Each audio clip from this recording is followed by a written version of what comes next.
Hello बच्चों, आपकी पढ़ाई कैसी चल रही है। देखिए, अभी हम 5.7 एक्सरसाइज कर रहे थे, जिसके कुछ क्वेश्चंस मैंने आपको होमवर्क के लिए दिए थे। जो आपकी डिफ़िकल्टी थी वो भी मैंने सॉल्व की थी। अब हम आज उसके आगे का ले रहे हैं, Rolle's theorem. Rolle's theorem important है, इसमें से एक क्वेश्चन एग्जाम में आता है। देखिए, रोलेस थ्योरम क्या है, पहले ये देखते हैं हम। इसका स्टेटमेंट है कि यदि हमारे पास फंक्शन एफ ऑफ एक्स ऐसा है जो कि एक रियल फंक्शन है, मतलब हमारे पास एफ ऑफ एक्स में जो फंक्शन आएगा उसमें रियल नंबर्स आते हैं। तो एफ ऑफ एक्स यदि रियल फंक्शन है जो कि इस फॉर्म में लिखा जाता है, f such that a b tends to R, जहाँ पे ए और बी क्या है, रियल नंबर हैं। आर मतलब रियल नंबर हैं। तो यदि हमारा फंक्शन इस फॉर्म में है, तब हमें यह देखना है कि क्या एफ ऑफ एक्स कंटिन्यूअस है on a b. A b आपका क्लोज फंक्शन है। फिर f of x is differentiable, क्या ये डिफरेंशिएट हो सकता है एट ए बी। और तीसरा पॉइंट है एफ ऑफ ए बराबर हो एफ ऑफ बी के। यदि ये तीनों कंडीशन फुलफिल होती है, तब हमें देखना है कि ए और बी यदि हमारे पास रियल नंबर्स हैं और वो इस तरह से हैं कि A is less than X is less than B. A और बी जो है हमेशा इस कंडीशन में है कि ए छोटा है और बी बड़ा है, तब एक कोई संख्या सी है। वो सी संख्या क्या है, ए और बीच के बीच में कोई संख्या है, मतलब वो सपोज यहाँ की संख्या है ए और बी के बीच की, और वो ए और बी में है, तब एफ डैश सी बराबर हो 0 के।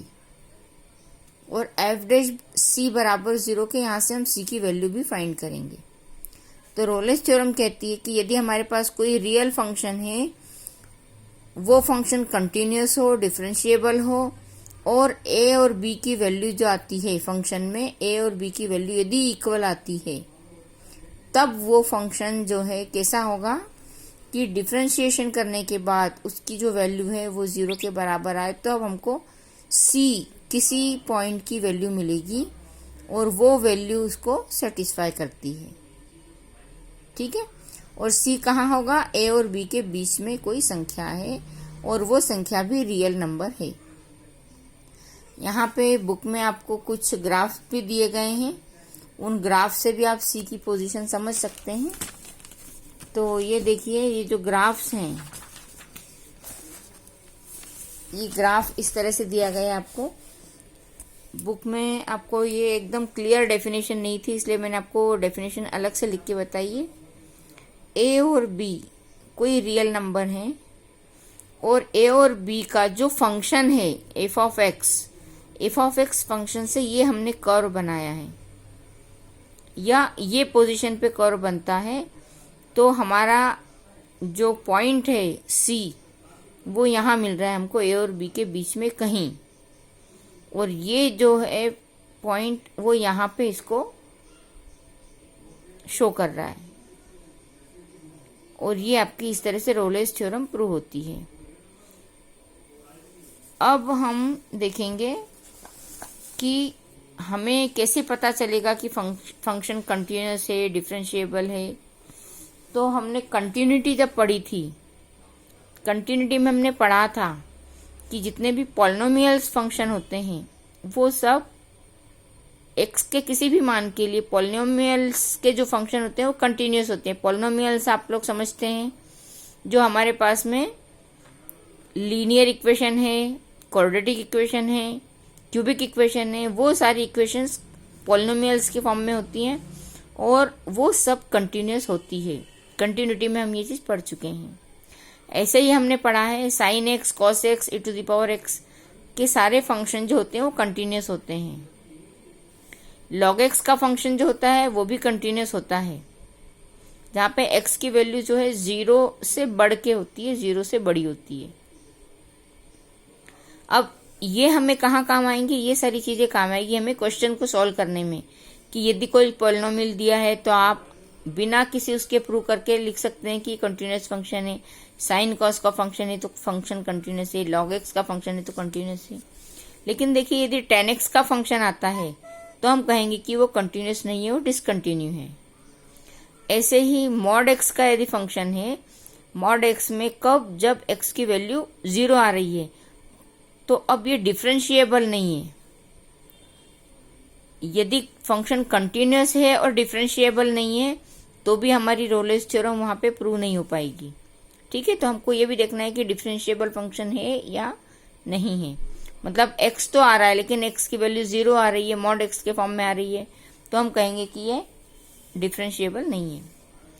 ऐसे ही हमारे पास यदि दो फंक्शन आ जाते हैं, f और g दो फंक्शन हैं, सपोज f और g हैं वो, और उन दोनों फंक्शन के बारे में कहा गया है कि वो कंटिन्यूस भी हैं और डिफरेंशिएबल भी हैं, तो ये भी हम कंटिन्यूस फंक्शन की अलजेब्रा वाली प्रॉपर्टी से जान सकते हैं, या हम पढ़ चुके हैं कि f प्लस जी जब दो फंक्शन को हम ऐड कर रहे हैं या सब्सट्रैक्ट कर रहे हैं, मल्टीप्लाई कर रहे हैं या डिवाइड कर रहे हैं, तो यदि फंक्शन कंटिन्यूस और डिफरेंशिएट हैं तो उनका अगला जो फंक्शन हमें मिलेगा f प्लस जी एफ माइनस जी करने पर, वो भी कंटिन्यूस होगा और डिफरेंशिएबल होगा। तो उस फंक्शन के लिए भी हम रोलेस थ्योरम को ले सकते हैं। अब f ऑफ x यदि फंक्शन है आपका डिफरेंशिएबल है किसी भी पॉइंट के लिए, आपको जो इंटरवल दिया है उस इंटरवल के लिए, किसी भी पॉइंट के लिए यदि वो पूरे सारे पॉइंट्स पर डिफरेंशिएबल हो रहा है तो ऑलरेडी वो कंटिन्यूस फंक्शन भी होगा सभी पॉइंट्स या इंटरवल्स के लिए। तो ये सारे पॉइंट्स जो हैं ये आपके लिए इसलिए इम्पोर्टेंट हैं कि ये आपकी क्वेश्चन सॉल्व करने में हेल्प करेंगे। तो आप इनकी हेल्प लेके आप क्वेश्चन सॉल्व करेंगे। अब देखिए फॉर एग्जाम्पल देखते हैं हम कि हमको ये क्वेश्चंस करना कैसे हैं। यदि हमारे पास फंक्शन है y equal x square plus 2 और इसके लिए इन्होंने आपको इंटरवल दिया है a और b का, a माइनस 2 है और b प्लस 2 है। यहां पे देखिए a लेस देन b है। ठीक है, अब इसमें हम ये तीनों पॉइंट जो हमने अभी देखे थे रोलेस थ्योरम में उसको प्रूव करेंगे। तो पहला पॉइंट ये था कि हमको कंटिन्यूस बताना है फंक्शन। तो अभी हमने जो पॉइंट्स पढ़े थे उस पॉइंट के आधार पे ये एक पॉलिनोमियल है, x square plus 2 is a polynomial, मतलब ये कंटिन्यूस है। सेकंड चीज हमने पढ़ी थी कि क्या ये डिफरेंशिएबल है, तो y equal x square plus 2, हमने इसको डिफरेंशिएट किया, y1 हमारा आ जाएगा डिफरेंशिएशन के बाद में 2x, मतलब ये फंक्शन जो है ये डिफरेंशिएबल भी है। तीसरा पॉइंट था कि f ऑफ a और f ऑफ b की वैल्यू फाइंड करना है, मतलब हमको क्या करना है, जो फंक्शन दिया है ये, इस फंक्शन में a और b की वैल्यू पुट करना है। तो हमने इसमें a की वैल्यू पुट करी, a है -2 तो f ऑफ 2 -2 जो है वो f ऑफ a हो जाएगा। हमने -2 की वैल्यू रखी, -2 का स्क्वायर प्लस 2, 4 प्लस 2 6 आया। f ऑफ b फाइंड किया, b की जगह हमने 2 रखा, तो ये हमको मिलेगा 2 स्क्वायर प्लस 2 मतलब 4 प्लस 2 6। f ऑफ a और f ऑफ b दोनों की वैल्यू इक्वल है 6 के, मतलब तीसरा पॉइंट भी हमारा फुलफिल हो रहा है। अब हम देखेंगे कि यहाँ पर c क्या है। तो रोलेस थ्योरम का जो स्टेटमेंट है वो ये कहता है कि इस पूरे फंक्शन में जब हमारे पास इंटरवल -2 और +2 है, ये a और b है, और c इसको बिलोंग करता है, मतलब c इसके बीच की ही कोई संख्या है, -2 से +2 के बीच की कोई संख्या है, तो वो संख्या हम फाइंड करेंगे कब, जब f डैश c बराबर हो 0 की। तो हमको c belongs to -2 + 2 where f dash c is 0 since f dash x हमारे पास है 2x। f डैश x हमने यहाँ पे निकाला था, ये y1 मतलब f डैश x है, तो ये जब 2x है तो हम क्या करेंगे, f डैश c निकालेंगे। मतलब x की जगह c रख देंगे।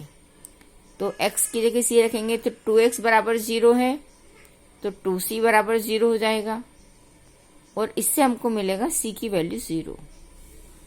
तो हम कह सकते हैं कि c जब 0 है तो f डैश c में f डैश c की वैल्यू 0 है, और c बराबर 0 बिलोंग करता है -2 + 2 को। मतलब ये -2 और +2 के बीच की संख्या है c। तो इस तरह से ये सारे पॉइंट्स होने के बाद हम कह सकते हैं कि रोलेस थ्योरम प्रूव हो रही है। अब देखिए इसके ऊपर डिपेंड हम एक क्वेश्चन सॉल्व करते हैं। क्वेश्चन है हमारे पास में एक्सरसाइज 5.8 का फर्स्ट क्वेश्चन। इसमें आपको रोलेस थ्योरम को वेरीफाई करके दिखाना है, और इन्होंने फंक्शन दिया है f(x) = x² + 2x - 8, और इंटरवल दिया है x के लिए, इंटरवल दिया है -4 और 2। मतलब आपको इन दोनों के बीच की संख्या लेनी है।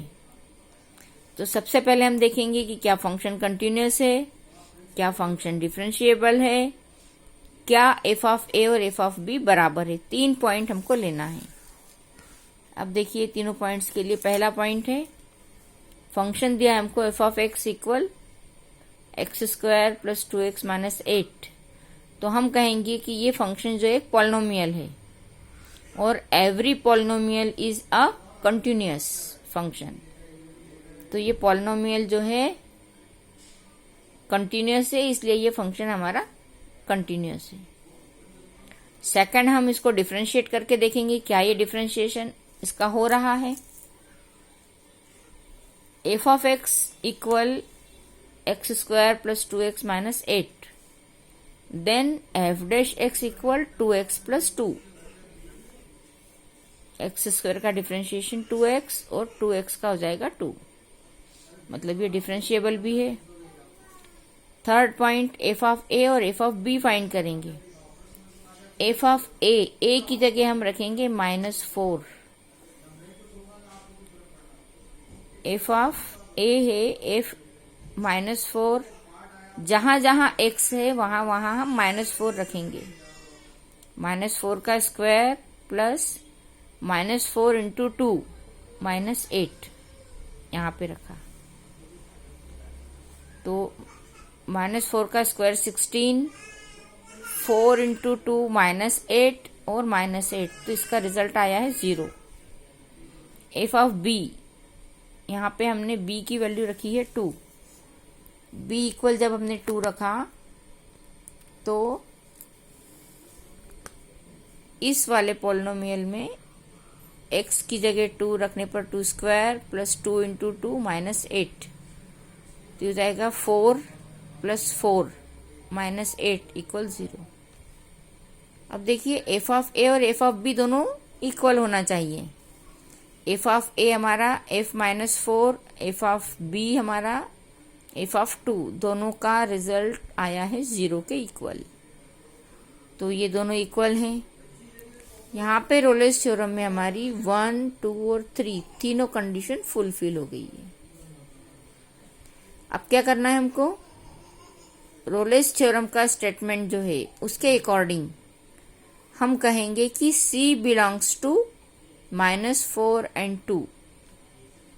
C जो है इसको बिलोंग करता है, मतलब इसके अंदर ही उसका रिजल्ट हमको मिलेगा।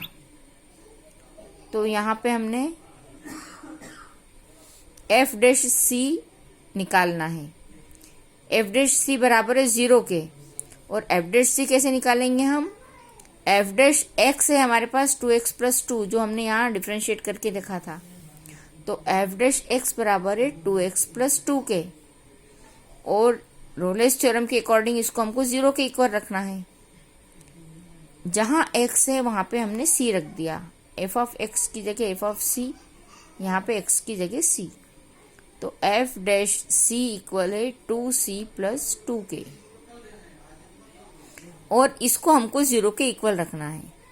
मतलब हम क्या कहेंगे, 2c + 2 = 0 या 2c = -2। तो c इक्वल हो जाएगा -1।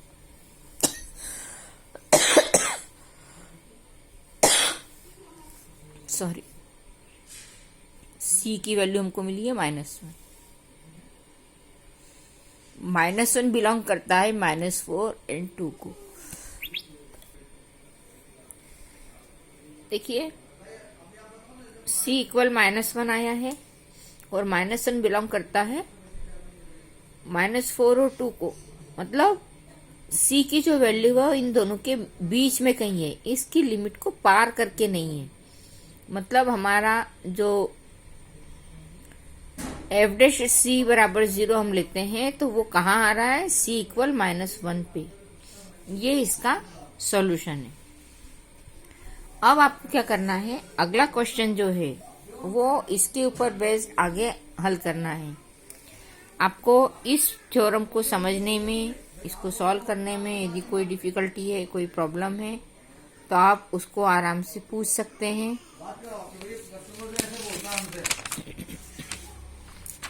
और ये जो प्रॉपर्टीज हैं इनको आपको ध्यान रखना है। इसमें आपको कंटिन्यूटी भी पूरी लगेगी। कंटिन्यूटी का चैप्टर में हमने जो जो चीजें पढ़ी है वो सारी चीजें लगेगी। डिफरेंशिएबिलिटी में हमने जो जो चीजें पढ़ी है वो सारी चीजें भी लगेगी। और ये इसकी थ्योरम से,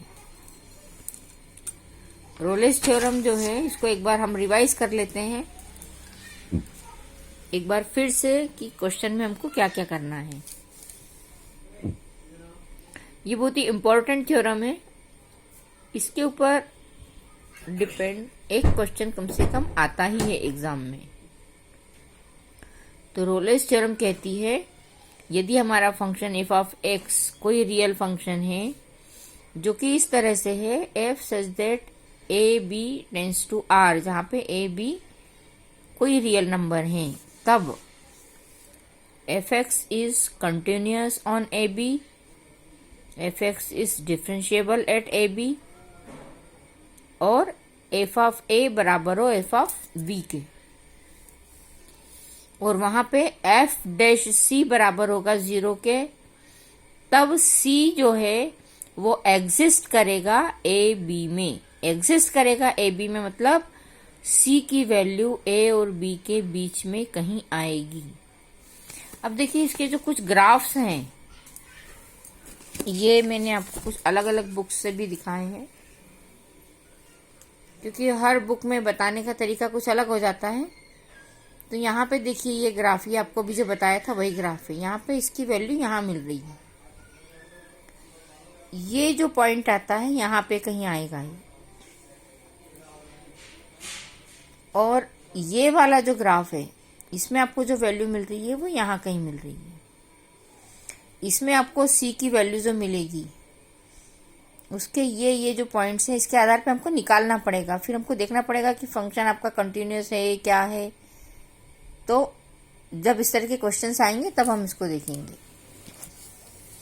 जो हिंदी मीडियम की लड़कियां हैं उनके लिए ये चीजें नोट करने की है, इसलिए एक बार फिर से देख लें। जो हिंदी मीडियम की स्टूडेंट्स हैं, रोलेस थ्योरम एक वास्तविक फलन होता है, उसमें ये ए बी में कंटिन्यूअस, सतत मतलब कंटिन्यूअस, और एफ ऑफ एक्स जो है वो अवकलनीय मतलब डिफरेंशिएबल है। एफ ऑफ ए और एफ ऑफ बी बराबर है, और उसमें बी और ए के बीच की संख्या कोई होती है सी, जो कि f'(c) बराबर है 0 के, और इस तरह से इसके ग्राफ मिलते हैं। अब इसके ये जो पॉइंट्स हैं, ये आगे की जो चीजें हैं, इन सब के आधार पे हमको क्वेश्चन सॉल्व करना होता है। ये पॉइंट्स हैं।